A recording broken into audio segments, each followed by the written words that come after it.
But now that he's been moved to intensive care, does that give you and the Vice President any pause or additional concerns, steps that you're taking to preserve the continuity of government here? No, I don't think so. Mike had his test a couple of days ago. I had my test a couple of days ago. So, and we're here, and here you are. So, no, I don't think so. But I think we'll probably, just because of questions like that, I think we'll probably have maybe quite a few tests. It's not the worst idea. You know, the system of testing now is so quick and so easy. So I could see, and you were tested again today? You sure you're okay? I'm okay. Good, then I'm staying here.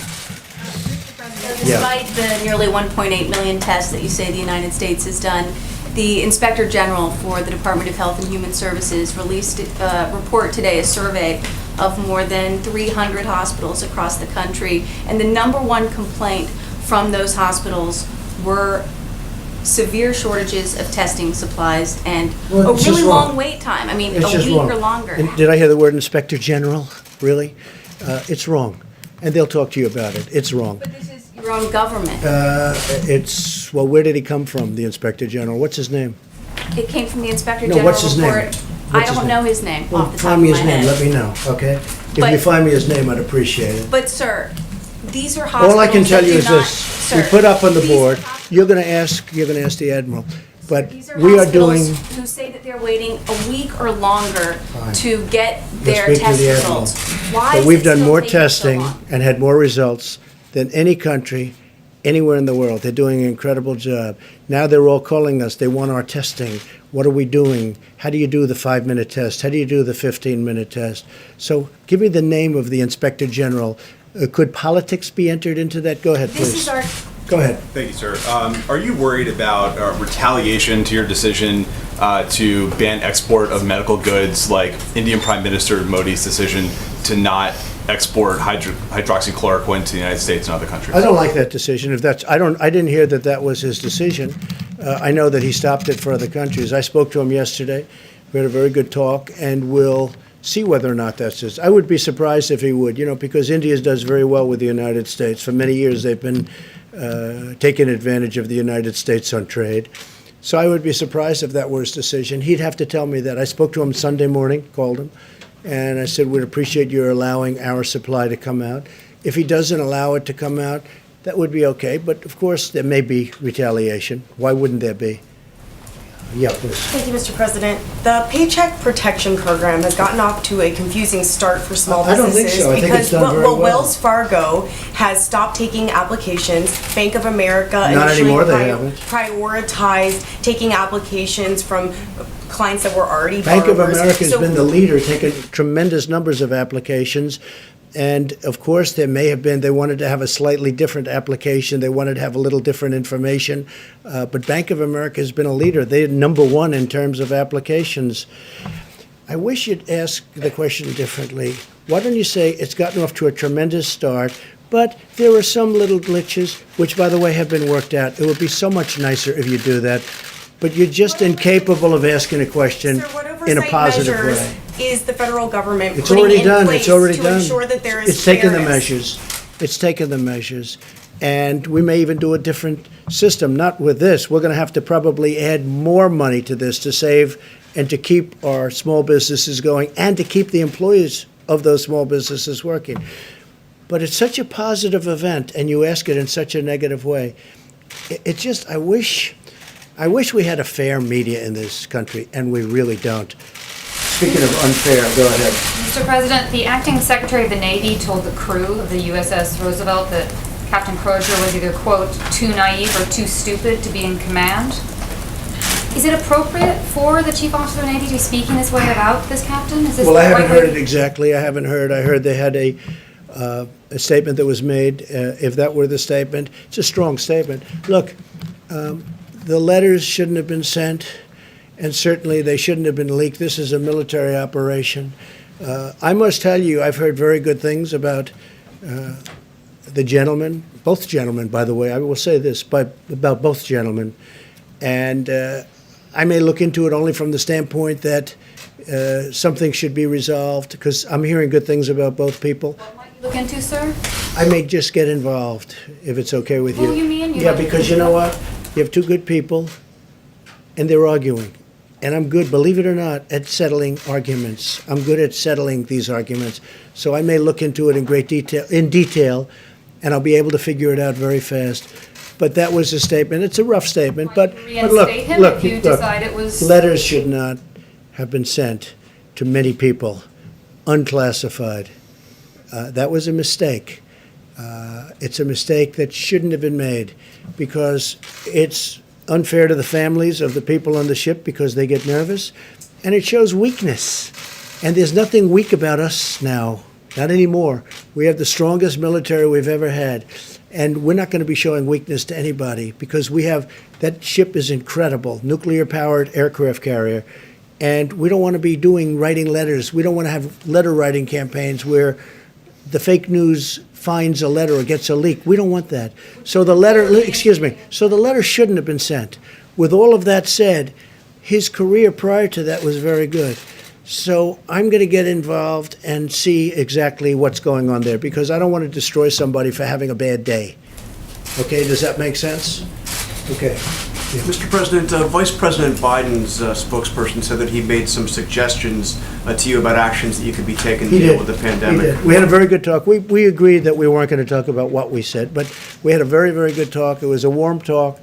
I enjoyed it. I hope he enjoyed it too. And it was short. It was 15 minutes. Did he have good suggestions? Anything that you're going to do? Well, he had suggestions. It doesn't mean that I agree with those suggestions, but certainly he had suggestions. And I also told him some of the things we're doing. But the conversation was a friendly, very friendly conversation. Yeah, please. Thanks a lot, Mr. President. You've mentioned, other members of your task force have mentioned, over the course of the next 2 weeks, it's going to be a very difficult time for our country in terms of fatalities. And it will be a difficult week and a half.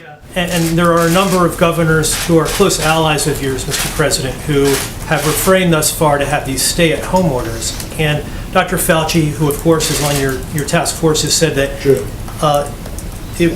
the states that don't have stay-at-home orders are putting themselves at risk and the country Well, at risk. if Dr. Fauci said that, I would be inclined to call them up.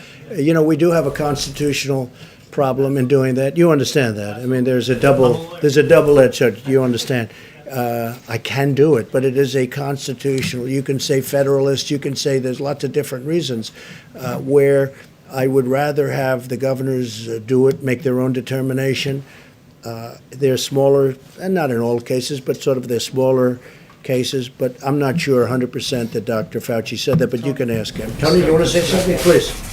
So I had good conversations with the governor of Nebraska and the governor of Iowa here, and it's interesting that functionally, even though they have not given a strict stay-at-home, what they are doing is really functionally equivalent to that. And we had a really good conversation with both of the governors, and when I had mentioned that, I think there was a public response that they weren't really doing anything at all, and they really are doing a very good job, both of them. Those are the only two that I spoke to, but it was a really good conversation, and I want to make sure people understand that just because they don't have a very strict stay-at-home order, they have in place a lot of things that are totally compatible with what everyone else is doing. If I can ask a question, Dr. Fauci, before you... Go ahead. About getting back to normal, you said you wanted to get back to normal as soon as possible. Will we truly get back to normal in this country before there's an actual vaccine that's available to everybody? How do you start lifting the restrictions safely? Yeah, well, John, if back to normal means acting like there never was a coronavirus problem, I don't think that's going to happen until we do have a situation where you can completely protect the population. But when we say getting back to normal, we mean something very different from what we're going through right now. Because right now we are in a very intense mitigation. When we get back to normal, we will go back gradually to the point where we can function as a society. But you're absolutely right. I mean, if you want to get to pre-coronavirus, that might not ever happen in the sense of the fact that the threat is there. But I believe with the therapies that will be coming online and with the fact that I feel confident that over a period of time we will get a good vaccine, that we will never have to get back to where we are right back now. So if that means getting back to normal, then we'll get back to normal. I think that with the therapies, and I think that with the vaccines, which I have total confidence are coming, and I'm dealing with the companies. I'm talking to Johnson & Johnson. I'm talking to all of them. I think that when you add the tremendous stimulus that we're giving, like, for instance, deductibility for restaurant expenses for restaurants and entertainment, the money that we're talking about for small businesses and employees to keep everybody working, and other things that we're frankly working on right now, which are going to be great for our people. I think when you add that to it, I think we could get more than back to normal from an economic standpoint, actually be better, but more than back to normal. But I would agree that we'd love to see a vaccine, but immediately would love to see a therapeutic. And I think we're getting very close. Do you think you'll be able to lift restrictions on April 30th right now? I don't want to comment on that, but I can tell you that we certainly want to try. We certainly want to see what's going on. We're doing very well. Look, you look at most places where that, you can call it the bump, you can call it the hill, you can call it the mountain, you can call it whatever you want to do it. It's very flat. You take a look, and that was done through mitigation. That was done through a lot of good work. And that far exceeded our expectations before. I mean, people can't even believe how low some of those bumps are, some of those hills are. They're very surprised. Now, you have a couple of tough ones. New Jersey's been very tough, and New York has been very tough. They're crowded in, it's tight, it's tougher. But far exceeding, California far exceeds, Washington State far exceeds. You look at so many of these states, how well they're doing. The 8 states, by the way, and I haven't spoken to the governors, but Tony's so right. They may not have it from the standpoint that they're saying it, but those people are practicing it, and they're doing a fantastic job. Take a look at where they are in terms of the levels, but take a look where they are. So, but if I thought it was something that, and I've looked at him very carefully, looked at him today, looked at him yesterday. From a constitutional standpoint, I'd love not to get involved with that. And not from a legal standpoint, just from a moral, constitutional standpoint. Because legally, I can. But morally, I believe in our Constitution, much more so than most people. And I'd love to be able to let the governors do what they have to do. Those states are doing a fantastic job, all 8 of them. They're doing a fantastic job. So we'll see what happens. As for your question, you fully understand what I'm saying, so thank you. Yes, please. Hi, 2 questions if I may, one from somebody outside the room. But first, can I ask, do you think Boris Johnson, when he talked about shaking hands with hospital patients, did he downplay the threat of this virus too much? And do you know exactly what his current Well, I think position is? Boris was looking at it differently. He was looking at it earlier. He was looking at it like ride it out. There were many people thinking about riding it out, meaning, whatever it is. But then you see what starts to happen, and the numbers become monumental, and they decide not to do that. We actually moved early. We moved early because of what we did with respect to the ban on China coming in, and then Europe coming in. That was an early ban, too. And then UK. No, he waited a little while, and he felt that, but he got, he made a decision very quickly thereafter to do what they did, and they've gone to a very strict lockdown. But they're suffering greatly as a nation right now. They're going through a lot. They're a nation that's having a difficult time. But I've gotten to know him. He's just such an incredible guy. It was just so shocking to see that, because you know what that means. Intensive care is a big deal with regard to what we're talking about. That's a very big deal, very scary deal. Yeah, please, Jeff. Just somebody who can't be in the room due to social distancing has asked me to ask a question. It's Thomas Howell of the Washington Times. How many health workers in the US have become infected with COVID-19? And if the answer is not known, will the CDC be publishing that data Yeah, I soon? could get you that information. I think they'd probably be willing to give that, right? Yeah, we could get you that information. Jeff, please. Mr. President, OPEC is meeting on Thursday, and Yeah. they have said that they are willing to make a cut in production if the U.S. chips in as well, which suggests that they want you to ask U.S. producers to do an Well, you're the first orchestrated one that's cut. told me that. I don't know. We'll have to make that decision. And maybe we will, maybe we won't, but we'll have to make that decision. But you would- I think the cuts are automatic. If you're a believer in markets, I can guarantee you there's a cut from pre this condition. Look, this happened because of the virus. The virus knocked out 40%. It went down in 1 hour. Literally, when places closed up, you're talking about a 40% cut. No, I think it's happening automatically, but nobody's asked me that question yet, so we'll see what happens. But you would I'll let you know on Thursday evening. All right, that's the deal. Okay. But you would consider asking U.S. companies to Well, I think it's reduce. automatic, because they're already cutting. I mean, if you look, they're cutting back, because OPEC is asking it's market, for it's demand, it's supply and demand.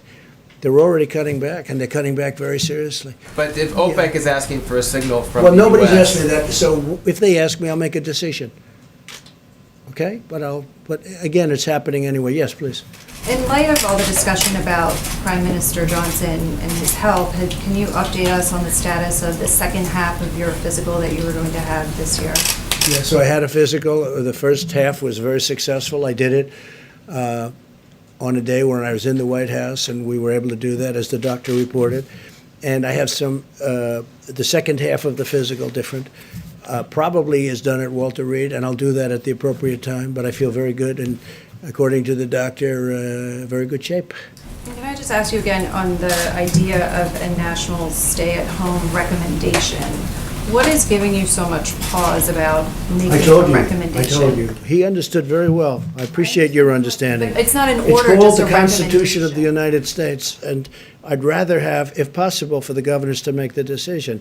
If a decision was very necessary, and they have done a good job, and Tony said it better than anybody, they are doing what we're asking them to do without having to put the seal on it. But I will say, if I thought it was necessary, I'll do it in a heartbeat. Do you agree with the Georgia governor opening the beaches? Opening what? The beaches? I haven't seen, I'm going to have to see to what extent. I'm going to have to see how many people you're talking about. Are they crowded? Are they packed? Are they not packed? We'll have to take a look at it. Right now, it's very early for beaches in Georgia. So it's right now, very early, so I'll take a look at it. He's done a very good job as the governor. He knows what he's doing, but we'll have to take a look. It really does depend on, how crowded it may be. But I will talk to him, and I will ask him that question. I would ask him, yeah, please. Mr. President, you said last week that you were considering travel restrictions around hotspots. Is that something that's still on the table, and at what point? We're looking at it, and the airlines have been cutting their routes. You saw that yesterday. They announced big cuts in routes. We need some flights for emergency use for military people. We need some flights for medical people, and there are very few flights, as you know. And the flights that are going out are, I think they said they're 3 to 4% full. You have 3% of the plane is occupied, so they're very, very generally very, very empty planes. But it's good to have. It's a tiny amount of flights relative to the overall, and we need them also for medical workers. Otherwise, we're going to have to do a whole big thing with our own planes. So they're done for a reason. There's also testing done when people get onto those planes, and also when people get off the planes. If I can follow up on this question of the HHS Inspector General, and by the way, her name was Christy Grimm, and it wasn't so much her opinion, but they interviewed 323 different hospitals. Well, it still could be her opinion. When was she appointed? I'm not sure when she was Would appointed. you do me a favor? Let me know. I'll check. No, on no, that. let me know now. I have to know now, John. Let me know now. But the point Because is- we are doing an incredible job in testing. We are doing a better job than anybody in the world right now in testing. There's nobody close. And other nations admit this. Other nations have admitted it very strongly. Other nations are calling us, wanting to know about our testing. Let me know when she was appointed, would you? Specifically, Go ahead, what please. she was saying was that there had been a delay in the lab. Okay, thank you very much. Go ahead, Chris. Thank you, Mr. President. Only last week, there were multiple flights coming from China full of medical supplies. Yes. Companies like Huawei and Alibaba has been donating to Right. the United States People I know very well. 1.5 million N95 masks and also a lot of medical gloves and much more medical supplies. Sounds like a statement more than a question. And Chinese Ambassador Cui Tiankai last night wrote an op-ed on New York Times calling to cooperation with the United States. So are you personally working directly with China? We just signed a trade deal. Also fighting with the It's the virus? biggest deal probably ever made, and I hope they're going to honor that trade deal. If they don't honor the trade deal, then I'll tell you a different answer. But I think they will. They're going to spend billions of dollars for agriculture. They're going to spend billions of dollars for many different things, whereas Well, China medical never spent supplies. money in our country. We spent money. We had a deficit, a trade deficit with China for years of $500 billion, $400 billion. We had the biggest trade deficits in the history of the world with China. Now China's going to spend a lot, has agreed to spend $250 billion, many billions of dollars in our country, much of it going to farmers and manufacturers. So I'll let you know. I mean, I hope they're going to honor the deal. We'll find with out. China, are you cooperating with I don't China? know. Who are you working for? China? I You work know, for I'm China, or are working you with a for Hong newspaper? Kong. Who are you with? Hong Kong Phoenix TV. Who owns that? China? It's Is it owned by based in China? Hong Kong. No, is it owned by the state? No, it's not. It's a private owned company. Okay, good. Okay. Look, I'll let you know. I'll give you a good answer to that in a few months. I wanted to see what they do. Because it's time for them to help us, okay? It's time right now for China to help us. And hopefully they do. And if they don't, that's okay too. But we signed a deal. It was signed with great goodwill and spirit. And it's time that our farmers benefited, our manufacturers benefited, and we'll see whether or not that deal is honored. And I think it will be, because I know President Xi, who I like and respect, and I think he will honor the deal he made with us. It just went into effect 4 days ago.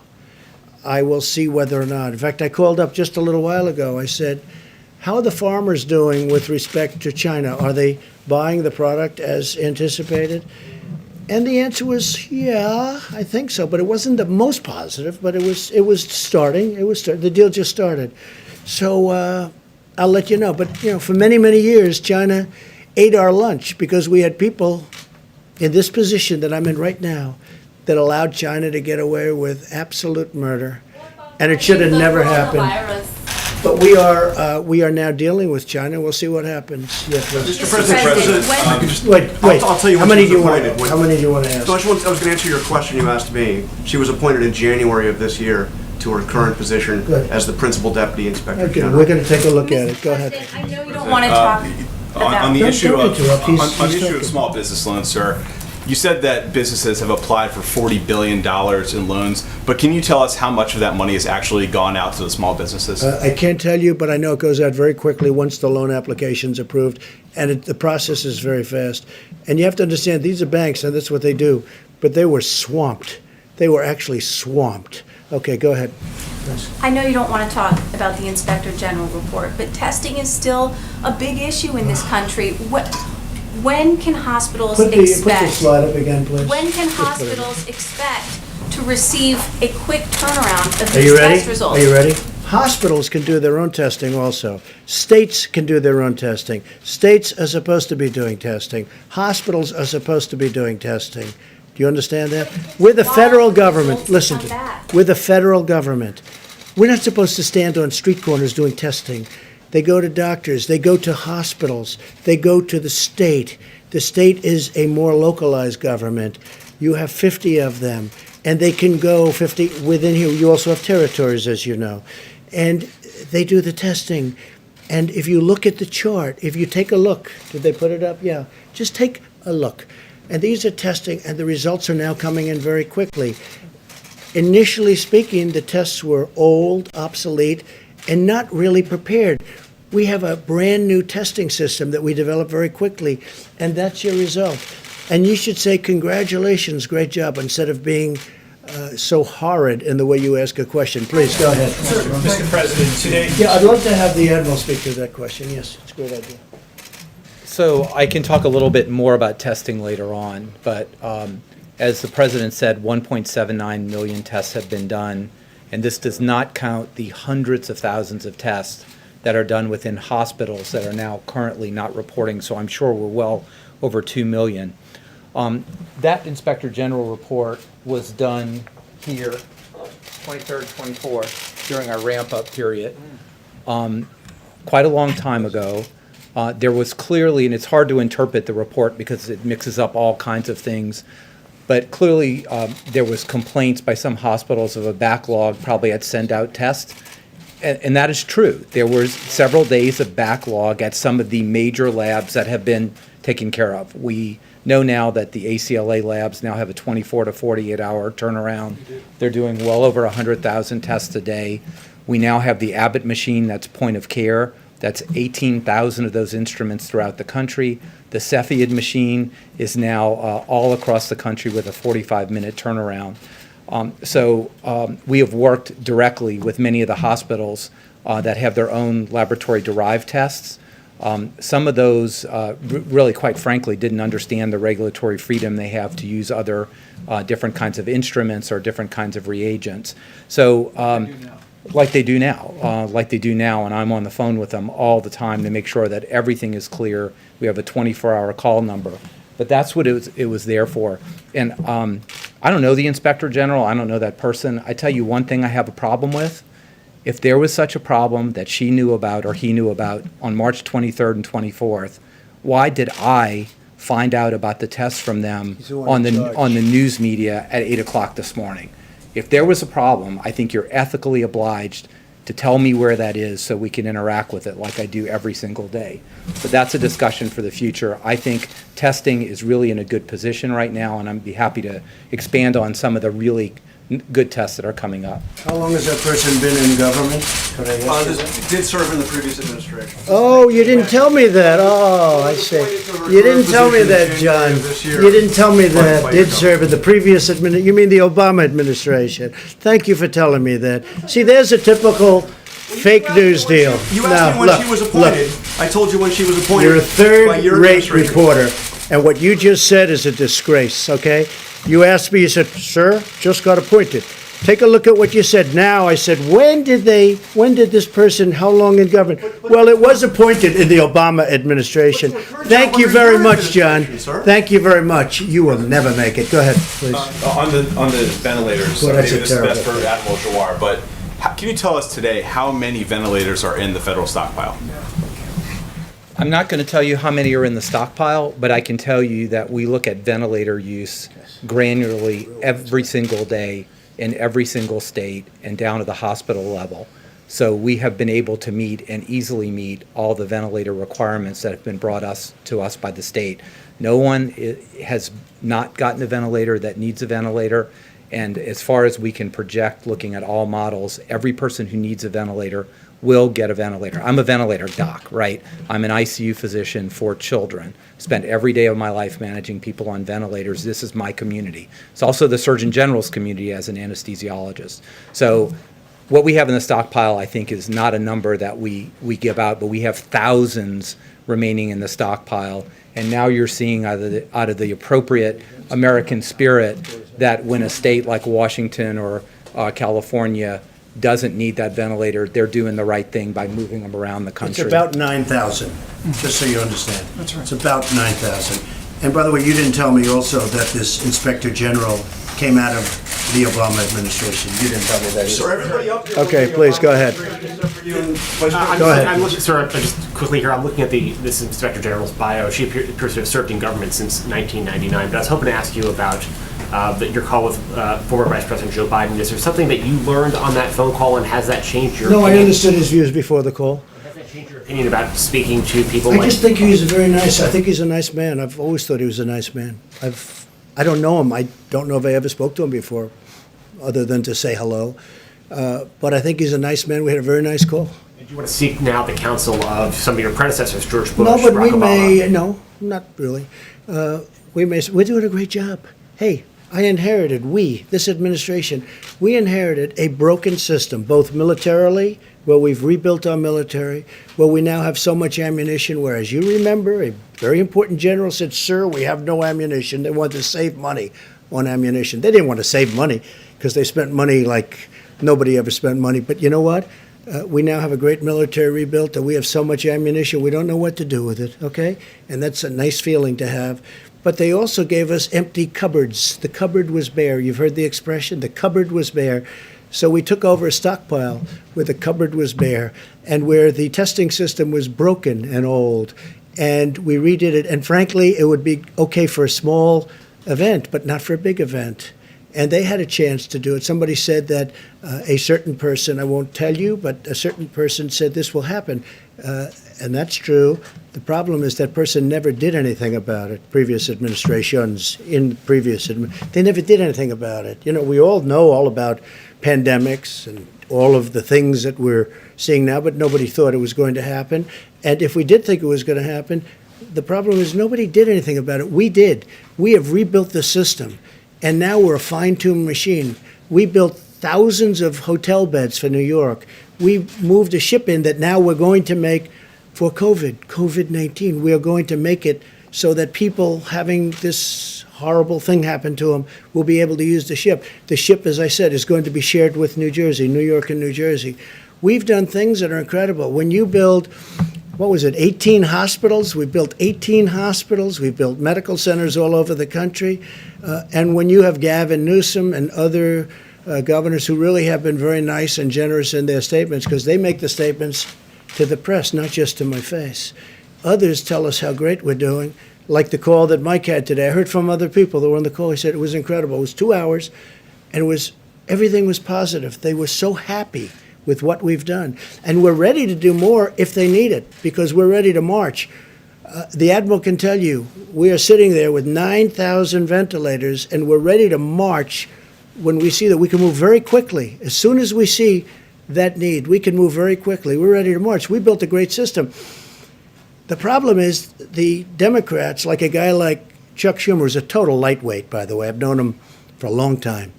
He'll say, why don't you put a military man in charge? Military man? I have all military men. This man is doing an incredible job. We have 2 admirals, numerous generals. We have the Army Corps of Engineers. We have FEMA.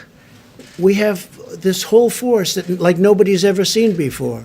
We have a great military operation, and they've done an incredible job.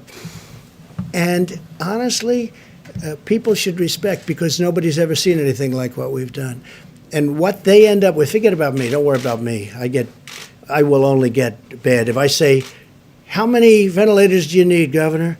1,000 would be great. I said, nope, I'm going to send you 10,000. And then you'll call up from the media.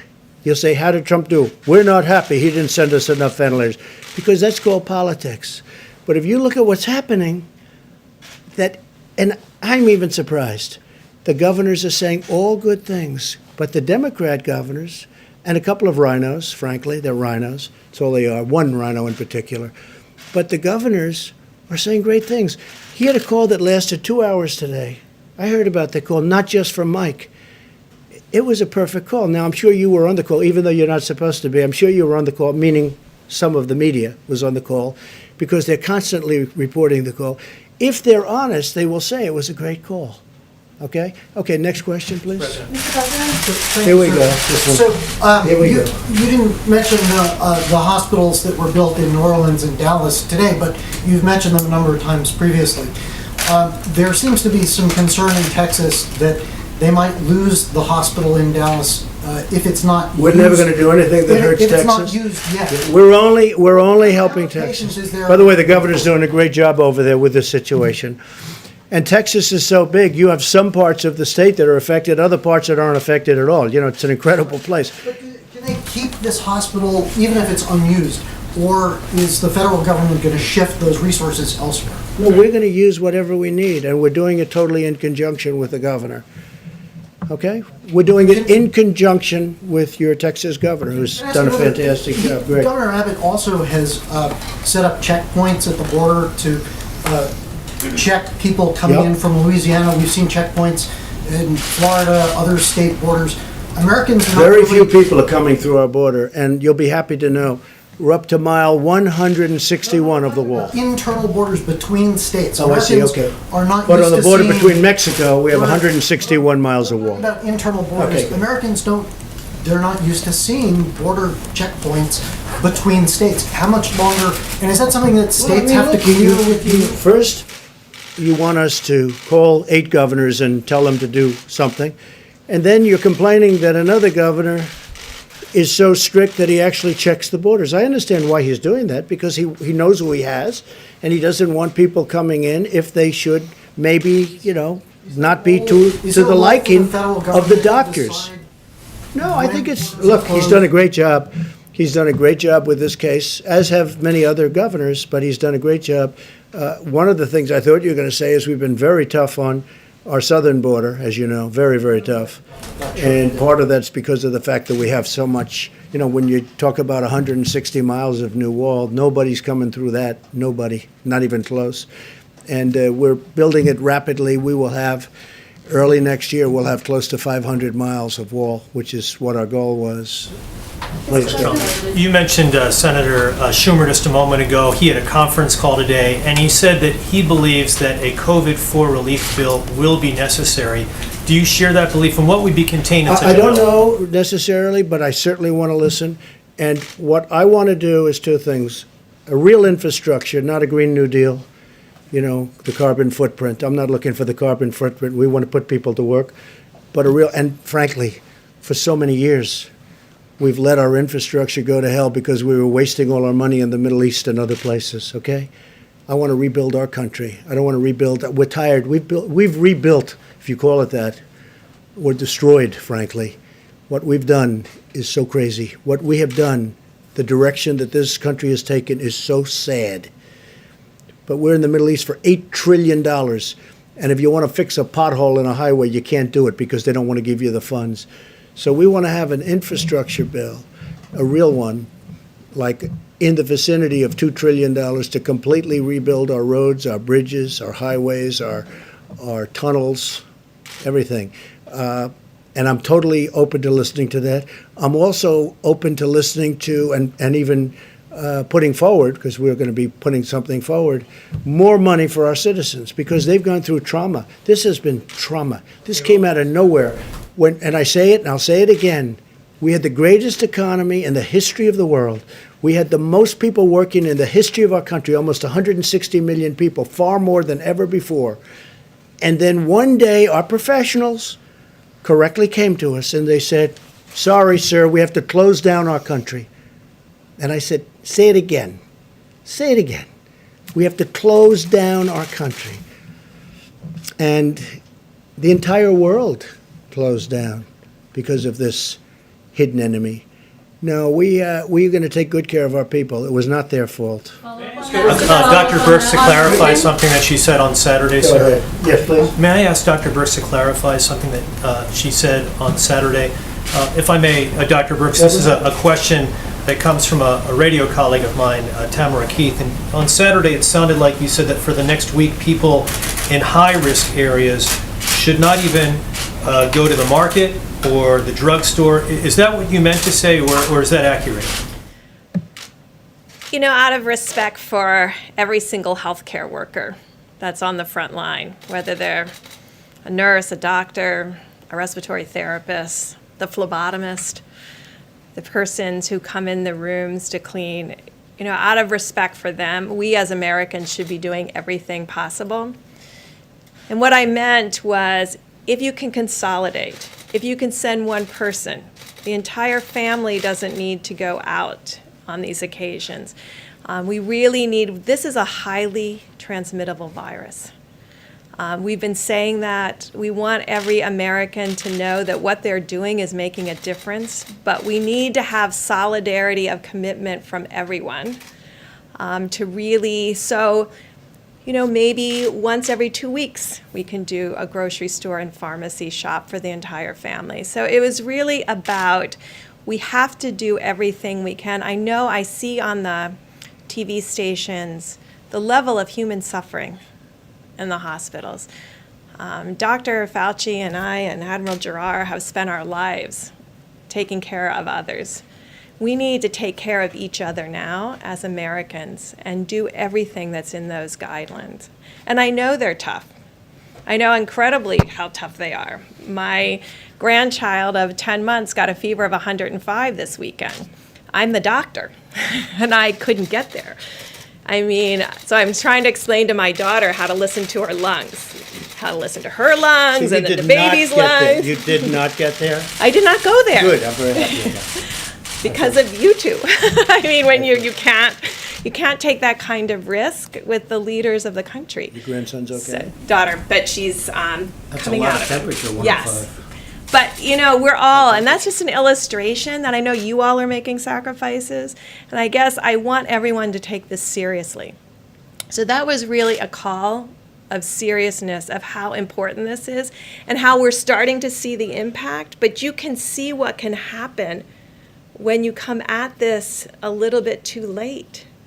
And that's why the message, before you see it, before you have to see your hospitals and your emergency rooms overwhelmed, it is on us as a member of this community, of this country, to do everything possible to save one another. And so that was really what I was saying, and I will continue to say that, because I do believe it's making a difference. You can start to see it making a difference, but we have to do even more right now, because that will predict where we are 2 or 3 weeks from now.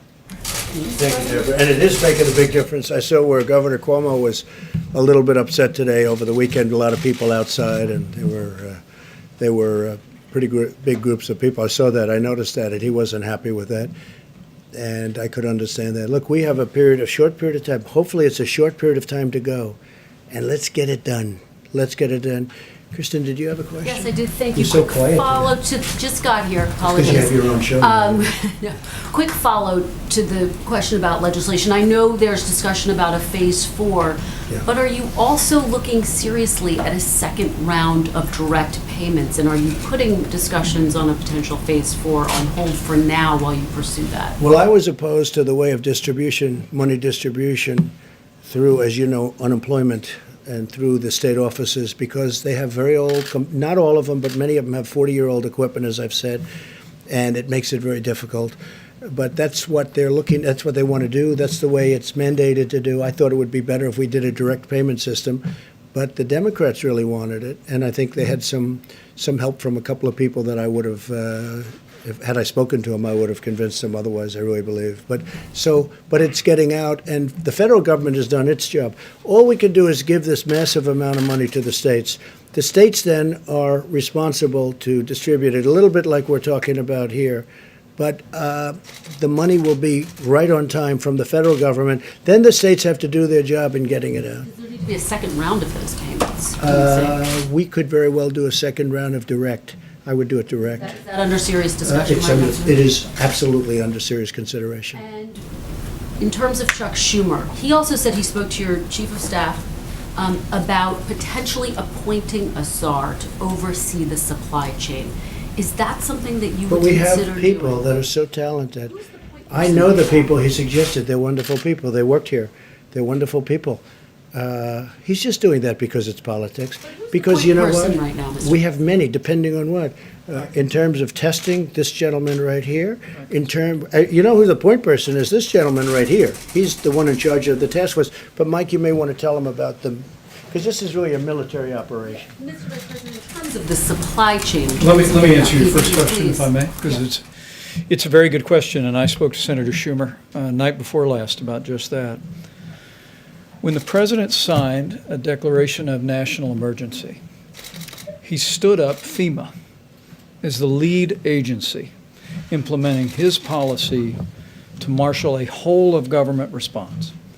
And under FEMA, we provide federal support. The state manages the healthcare response, and healthcare providers and first responders implement that response on a local level. Our lead on this issue in implementing it is Administrator Pete Gaynor. But the man managing all of the supplies, and you heard a presentation this weekend about our air bridge, what we also call the control tower. We literally, with Admiral John Polovchik at the helm of our logistics effort, we have visibility now on all the supplies that are moving across this country and into this country from around the world. It really is extraordinary. I mean, when the president tapped FEMA to lead this effort, we essentially wanted to say, we want to organize this in a military fashion. And we tapped really someone who is widely regarded as the #1 supplies and logistics military officer to do just that. He really is an extraordinary individual. Admiral Jawar has known him for a long time. And to be working with Admiral Polovchik, we speak every morning.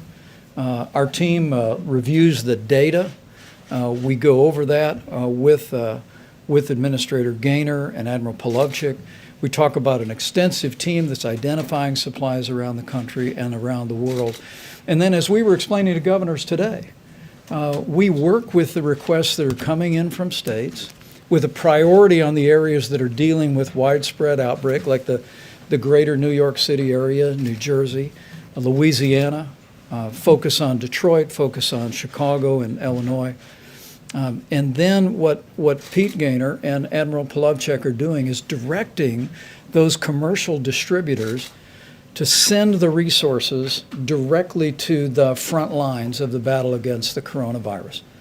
It is an extraordinary system. And as I explained to the governors today, as I've explained to congressional leaders, who've made what I think is a good faith recommendation, that we organize this in a manner of military logistics. It's exactly what President Trump has done. And it's what we're doing every single day to make sure that healthcare workers, to make sure that the states that are dealing with a widespread outbreak of coronavirus can be confident that we're going to spare no expense, leave no stone unturned, and use this extraordinary apparatus centered in FEMA to get the people of our country what they need, when they need it, to battle the coronavirus. And Kristen, when Schumer makes a statement like that, he's only doing it for politics. He knows. We have the best generals, the best admirals, we have the best people. These are incredible leaders. These are vibrant people. They've done such a good job.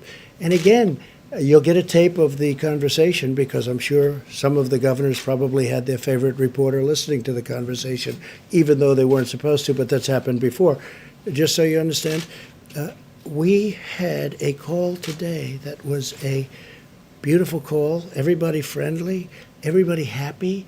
They also know in some cases we'll get them a little bit more, and if they need it, we'll get them a lot more depending on where this monster is going. But when Schumer does that, take a look at the past. Well, you know, you're going to have to tell me who. They certainly don't. Well, yeah, some Democrats, because they view this as a campaign issue. They want to make Trump look as bad as they can because they want to try and win an election that they shouldn't be allowed to win, based on the fact that we have done a great job. We built the greatest economy in the world. I'll do it a second time. We got artificially stopped by a virus that nobody ever thought possible. And we've handled it, and we've built a team, and we've built an apparatus that's been unbelievable. Take a look at the swine flu, right? That's H1N1. Take a look at that. And it's not the other way around, by the way. It's H1N1. Take a look. You know what I mean by that. Take a look at the swine flu. It was a disaster. 17,000 people died. The other administration, they didn't even know. It was like they didn't even know it was here. And that was peanuts compared to what we have in terms of the power, the magnitude of what we're going through. This is attacking 182 countries simultaneously. So Schumer's just all about politics. I've known him almost all of my adult life. And he's a disgrace. In many ways, he's a disgrace. And he knows it's done. He just wants to do that. But he knows the job we're doing. Everybody's amazed at the job we're doing. And the public is starting to find out. One of the reasons I do these news conferences, because if I didn't, they would believe fake news. And we can't let them believe fake news. They see us up here. They see us with admirals. They see us with this talent. They see the job that Mike Pence has done, which has been an unbelievable job, an unbelievable job. I put him there. I thought he'd do well. He did great as the governor of Indiana, and I thought Mike would do well. He's done much better than well. And he gets along with people, I think, much better than I do. Because I like people being 100. Mike can put up with things that sometimes I say it's amazing that he can put up with it. But he's done an incredible job, and so has the entire team. This is a military operation. And again, we built 2,900 beds in Javits Center. We build medical centers in New York. In Chicago, we built 1,000 beds, much more now, in McCormick Place. That's their big convention hall, the equivalent of Javits Convention Hall. Big McCormick Place, fantastic place. By the way, the mayor of Chicago, at least on the phone, is extremely happy with what we're doing, thanking us, has a great relationship with Mike, thanking us.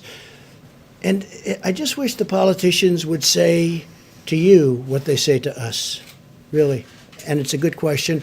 Do you have one? Yeah, please. Yes, Mr. And President, we'll get to a national security question and then a question about Governor Cuomo. The national security front, to the extent that you can comment on this, your administration is making heavy preparations to move against the cartels in Latin America right now.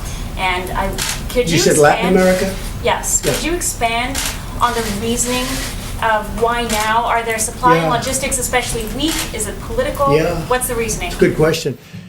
We've moved a tremendous number of boats and ships to the area of, different areas of exactly what you're talking about, because we're tired of drugs pouring into our country from other places. And we're tired of seeing drugs pouring into different parts of Latin America, South America, and just coming into our country. Now we've got them stopped at the border, and they're trying to do it by sea. So we stop them at the border and frankly, with the help of Mexico. Mexico right now has 27,000 soldiers on our southern border. They never had any soldiers. They're doing that because I've asked them to do it. That's the only reason they're doing it. They have 27,000 soldiers. So now they're trying to bring it in by boat and by ship, the drug lords and the people doing drugs and trying to destroy our country from inside with drugs. And we're hitting them very, very hard. And that's why we're doing it. Activities that U.S. assets are targeting, or Say it? is it beyond narcotics? Are there other illicit activities that Well, U.S. assets are there targeting? are the activities of human trafficking, and especially with respect to women. As you know, proportionally, it's mostly women. And it's a horrible thing. It's a horrible thing. opportunistic? And there's never been a time like it. And it's because of the internet. And this is all over the world. But for the most part, they're coming through, in this country, they're coming through the southern border. But we're hitting them very hard. They have tremendous illegal trafficking in women and children also, but mostly in women. And it's illegal, and it's horrible, and it's disgraceful. And I've seen things that are an absolute disgrace. And we're trying to knock them out, and we're knocking them hard.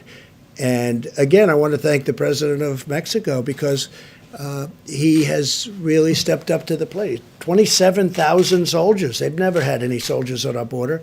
And I did that because the Democrats will not approve anything to stop, because they want to have open borders. They want to have all these people flowing through our border. And in many cases, they're sick. They have problems that you don't want to know about. Or they're criminals in many cases. Not in all cases, but in many cases. And they don't want to have, they want to have open borders, they want to have sanctuary cities. So they protect criminals. And I don't want to have it. And Joe Biden does want to have that also, as you know, because he said that during numerous debates. I want to have strong borders, and I don't like protecting criminals with sanctuary cities. But we're doing it for drugs, we're doing it for human trafficking, we're doing it because you have to do it. We either have borders or we don't have a country. All right, go ahead. Why did he please. move? Mr. President, on the question of antibody testing, which is FDA approved now but not widely available yet. I know the Admiral said by May you expect to have millions available. How are you going to prioritize who's going to get the antibody tests, and what is that going to show you? Do you think that's going to be immunity? I mean, I have an answer, but I'd rather have the Admiral answer that. So let me clarify, and I know you probably understand this, is the antibody test does not tell you if you have the active virus in your nose. If you're positive for the antibody, it strongly implies, it means that you have had the virus before. And to the degree that we know of medical knowledge, you will probably, highly probably, be protected against getting the virus again in the future. So I want to make something clear. There's no antibody test approved. Okay, approved is not a word we talk about. There is a test or two that has received emergency use authorization, and many, many, many others out there that have not gone that way yet. And I want to take this opportunity to caution.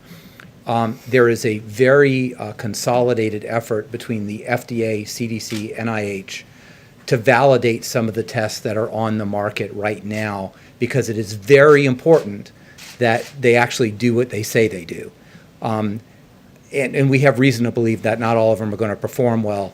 I don't know the primary source, but the Financial Times just reported that the UK had 17.5 million antibody tests that they bought, and none of them work. So we're not going to get in that situation. We're going to be very careful to make sure that when we tell you you're likely immune from the disease, that test really said that. Now, I will also make a statement, and there's a lot of work on here, and I'm very excited about it. As opposed to the tests for a novel virus, the antibody type tests are very sophisticated technology, but they're old technology. This we expect to have many tens of millions of tests the first month that we are really sure that the test makes sense. So this allows for surveillance screening, and Dr. Birx is one of the world experts to understand, is 1%, 5%, 20% of Americans have been infected. But it also allows us to have very widespread tens and tens of millions of people screened with a finger prick on the spot. By when? Just to be, by May you're saying this will happen? Or Science doesn't run on rails, right? So we need to make sure that the FDA, the NIH, which they're actively doing right now, assure that the tests that they're testing really do perform the way they should. And if things work out the way we believe they will, we will have millions on the market by May in a sophisticated way, in a prospective way, that we get the surveillance we need. We can test people to see if they've been exposed, immune, and go back to work. And a combination of that kind of test with the current kind of test we have now is how America opens back up. And how do you prioritize who gets those tests? I mean, tens of million, we're a country of 300 million. How do you determine who you're going to have that test? Well, we are having active discussions under the leadership of Dr. Birx and the task force, but you can imagine how that is, right? But with tens and tens and tens of millions of tests per month that are available, you could really do very widespread testing. But let me just give you an example. Which nobody else can do, by the way. No other country can do. I'll just give you one example. It would be very important to know if the virus is still circulating here, whether, for example, a healthcare worker or a long-term care nursing home worker is immune from the virus and can't carry it.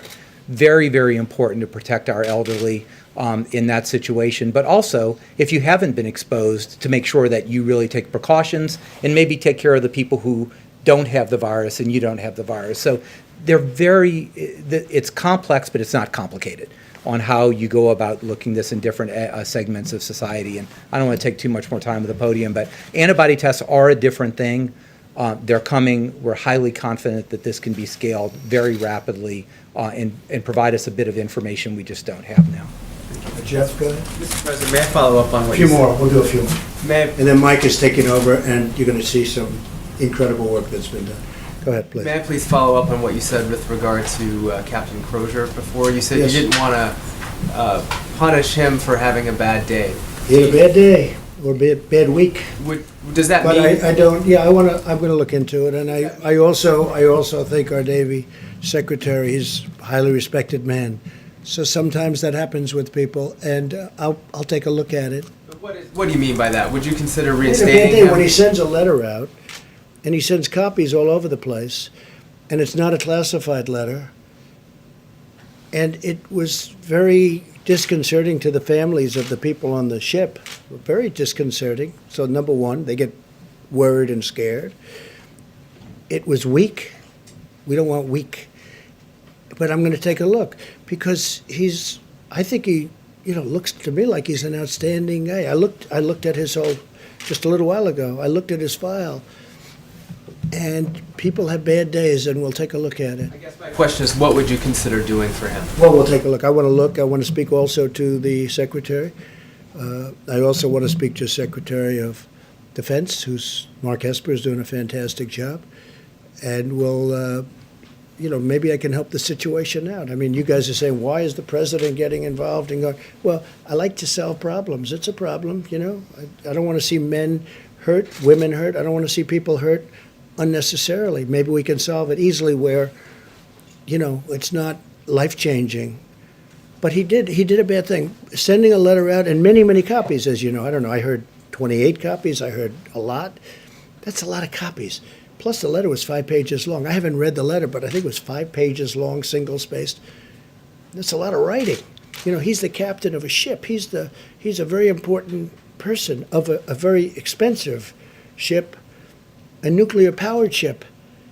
He should be writing letters like that. But it happens. Sometimes I'll write a letter that I say, I wish I didn't send it. Not too often, but it happens. Mr. President.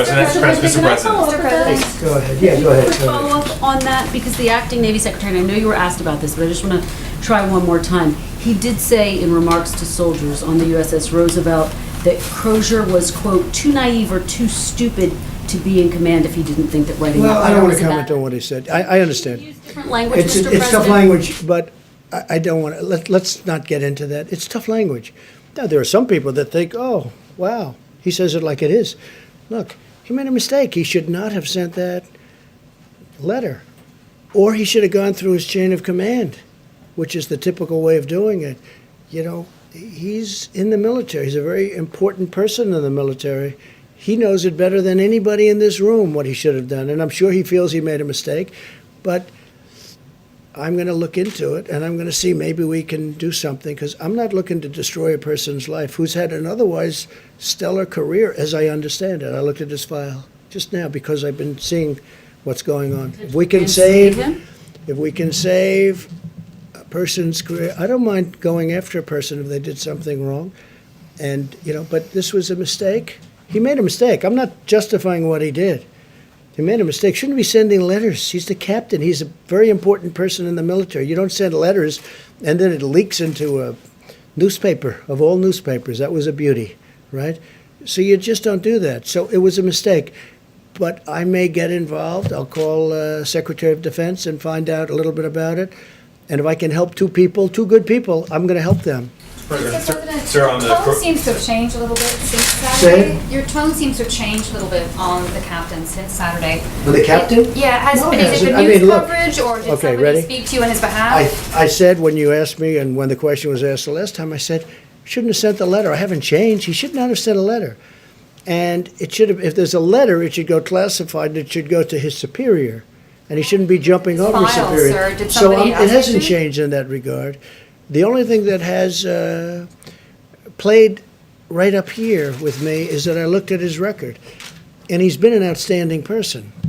If he wasn't, I wouldn't even be talking about this. He's been an outstanding person. He's had a very exemplary military career. I mean, you know, he started off as a helicopter pilot. They called him Chopper. His name was Chopper. He was a great helicopter pilot. It's a tremendous skill. I know a lot about helicopters. And then he went to F-16s or F-18s, and he was a tremendous pilot. And then he's very smart. He studied nuclear energy, and he was fantastic, and very few people have the aptitude, they have the mentality to do that. Nuclear energy is very complex, it's very hard. Very few people can do it. And he did it well. And then he became the captain of a nuclear ship, right? He became if replacement cost, if you look at replacement cost, $18 billion a replacement cost, right? So he's got, on a replacement cost basis, an $18 billion ship. You know, the President Gerald Ford, very expensive. That's, you know, the nearest thing I can think of, but they're spending money on that one like nobody's ever seen. So he made a mistake. He made a mistake. And maybe we're going to make that mistake, not destroy his life. Okay, a couple of more. President, you mentioned medical professionals. You compared them to soldiers going out to the battlefield. Yeah. Many doctors and medical workers today, some have seen pay cuts. They're going into a certain environment where they're concerned about their own health, their families' livelihood, if something were to happen to them. Very much in my mind. As part of this phase 4, are you going to prioritize? It doesn't have to be phase 4. I think it could be a separate phase when it's all over. Right now, I don't think they want to think about it. These people don't want to think about it. These people are incredible. They're not thinking about how much am I getting paid. These people are incredible. I've seen it. I see the spirit. I hear about it all the time. From Mike, from the Admiral, I hear about it all the time. These people are incredible. When it's all over, I do want to seriously think, maybe in the form of bonuses. These people are, what they've done is incredible. I just admire the attitude, and I've said it. They walk into those hospitals and they are seriously, you know, one of the things that came up with the Comfort, the ship, is that when we fulfilled the request of Governor Cuomo and Governor Murphy, and they're going to be splitting up, but, you know, a lot of things happen to ships when you do that. You know, it's a lot of, they didn't want to do this. In fact, they specifically didn't want to do this. have patients that were affected with this horrible disease or whatever, the plague, because frankly, it's a plague. That's exactly what it is. You'd read about it in the old days, the plague, and that's exactly what it is. But we're doing it. But when I see the bravery of these people walking through doors without their stuff, I mean, they're just getting, they're not standing outside, hey, let's get ready, they're running through doors, putting on the stuff that's not even on. I think it's incredible. I'm telling you, the nearest thing I can think of is soldiers in battle and soldiers going right into battle, because that's what they're doing. It's really, in many ways, it's the same thing. All right, how about one more? One quick question, Mr. President. You may have seen this, the Masters tournament has been rescheduled to November. 2 questions.